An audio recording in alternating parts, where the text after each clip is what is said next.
Pernah nggak sih kalian lagi asik-asik scrolling, tiba-tiba di-stop sama video drama yang anehnya kebangetan. Plotnya nggak masuk akal, tapi kok ya bikin kita nonton terus? Nah, hari ini kita bakal bongkar fenomena itu. Iya, beneran. Kalian gak salah denger kok. Itu salah satu contoh plot dari drama-drama pendek ini. Absurd banget kan? Tapi anehnya, justru cerita-cerita kayak ginilah yang bikin jari kita berhenti scroll dan mata kita jadi fokus. Nah, ini dia pertanyaan besarnya. Kenapa sih konten yang sering kita cap cringe ini justru punya kekuatan magis buat ngejerat jutaan orang? Yuk kita cari tahu jawabannya bareng-bareng. Oke, kita masuk ke bagian pertama, jebakan drama di FYP. Kita akan bedah sebenarnya apa sih video-video ini dan gimana caranya format mereka itu sengaja dirancang buat bikin kita terperangkap. Ternyata ada loh nama resminya, mikrodrama. Anggap aja ini sinetron versi kilat. Setiap episodenya cuma 1-3 menit, formatnya vertikal, pas banget buat ditonton sambil pegang HP. Dan ini dia formula rahasia kenapa kita bisa kecanduan. Pertama, formatnya vertikal, pas banget di layar ponsel kita. Kedua, alurnya ngebut dan penuh konflik. Terus pas kita lagi penasaran-penasarannya, jeng-jeng, episodenya sengaja digantungin. Mau nggak mau kita klik episode selanjutnya kan? Sampai akhirnya kita mentok dan disuruh bayar. Cerdas, tapi sekaligus ngejebak banget. Oke, sekarang kita geser sedikit. Dari sekedar tontonan di HP, kita lihat skala bisnis di balik video-video cringe ini. Dan percayalah, angkanya ini bakal bikin kalian kaget. Kita ngomongin soal duit ya. Pasar mikrodrama di Tiongkok aja nilainya diprediksi nyampe 50 miliar RMB lebih. Kalau dirupiahin itu sekitar 114 triliun rupiah. 114 triliun rupiah. Ini bukan lagi main-main, ini udah jadi industri raksasa. Terus siapa yang nonton? 576 juta orang. Biar kebayang, itu artinya lebih dari setengah pengguna internet di Tiongkok nonton konten beginian. Jadi buang jauh-jauh deh pikiran kalau ini cuma tontonan segelintir orang. Ini udah jadi fenomena massal. Dan puncaknya nih, dengerin baik-baik, di tahun 2024, untuk pertama kalinya, pendapatan dari mikrodrama ini ternyata mengalahkan total pendapatan film-film bioskop di Tiongkok. Bayangin, drama receh di HP bisa ngalahin film-film blockbuster, gila kan? Tapi kalau emang sesukses itu, kok bisa pemerintah Tiongkok malah merasa perlu turun tangan dan bikin aturan baru? Nah, disinilah ceritanya jadi makin serius dan menarik. Akhirnya, pemerintah Tiongkok mengeluarkan aturan main baru yang, jujur aja, spesifik banget. Mereka minta untuk kurangi drama yang pamer kekayaan, stop bikin cerita cinta yang isinya cuma soal materi, dan dorong plot yang lebih realistis.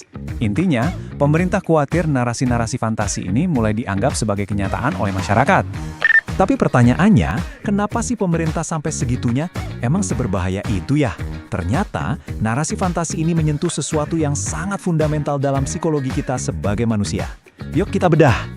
Ada satu teori psikologi media yang peras banget di sini. Namanya teori kultivasi. Gampangnya gini, apapun yang kita tonton terus-terusan, entah itu sinetron, film, atau ya mikrodrama ini pelan-pelan akan membentuk cara kita memandang dunia.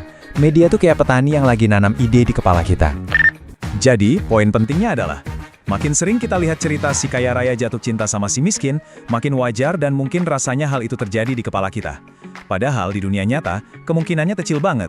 Nah, disitulah batas antara fantasi dan realita di kepala kita jadi makin tipis. Oke, konsep kedua yang perlu kita tahu namanya hipergami. Sederhananya, ini adalah kecenderungan alami manusia untuk mencari pasangan yang statusnya, entah itu ekonomi, pendidikan, atau sosial, lebih tinggi dari kita. Dan dengerin deh, ini bukan sekedar ngimpi loh. Kalau kita lihat dari kacamata evolusi, ini adalah strategi yang sangat rasional. Mencari pasangan yang lebih mapan itu, ya, pada dasarnya adalah cara untuk memastikan keamanan dan kelangsungan hidup, apalagi di zaman yang ekonominya nggak pasti. Nah, coba bayangin deh, apa yang terjadi kalau fantasi dari drama-drama ini ketemu sama dorongan hipergami tadi di dunia nyata.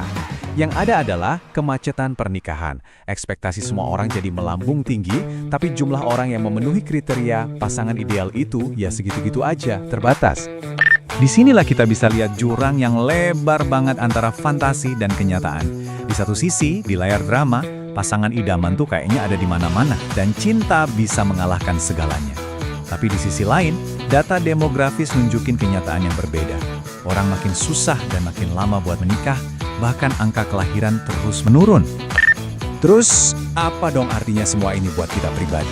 Nah, disinilah kita coba tarik pelajarannya dan ngomongin soal alat yang praktis buat ngelola ekspektasi kita sendiri di tengah gempuran fantasi ini. Jadi, daripada kita cuma nyalain media atau malah makin tenggelam dalam mimpi, gimana kalau kita coba pakai sebuah kerangka berpikir yang sederhana? Sebut aja pemetaan realitas. Caranya gampang, cuma 3 langkah. Pertama, coba deh identifikasi apa sih yang benar-benar kamu butuhin dari seorang pasangan. Bukan cuma mau ya, tapi butuh. Kedua, pahami pasar kamu. Lihat realita di sekeliling. Pilihan yang ada itu seperti apa. Dan yang ketiga, ini paling penting, timbang untung ruginya. Setiap pilihan pasti ada komprominya kan? Nah, kompromi apa yang kamu siap terima? Contohnya gini deh, dan ini pertanyaan buat kita semua. Mungkin kita pengen punya pasangan seorang CEO yang super sibuk dan kaya raya. Pertanyaannya, apakah kita siap dengan konsekuensinya? Misalnya waktu bersamanya jadi sangat sedikit, atau hidup kita jadi sangat bergantung padanya. Setiap pilihan ada harganya. Jadi, intinya apa? Intinya adalah kita perlu banget melatih yang namanya literasi media. Ini bukan berarti kita nggak boleh nonton hiburan sama sekali. Bukan. Tapi kita harus jadi penonton yang cerdas, yang selalu bertanya, narasi apa sih yang lagi coba dijual ke saya? Sebagai penutup, aku mau ninggalin satu pertanyaan buat kalian renungin. Drama-drama dan semua konten yang kalian tonton setiap hari, apakah itu yang diam-diam membentuk diri kalian? Atau kalianlah yang punya kendali penuh untuk memilihnya? Coba direnungkan, sampai jumpa di lain waktu.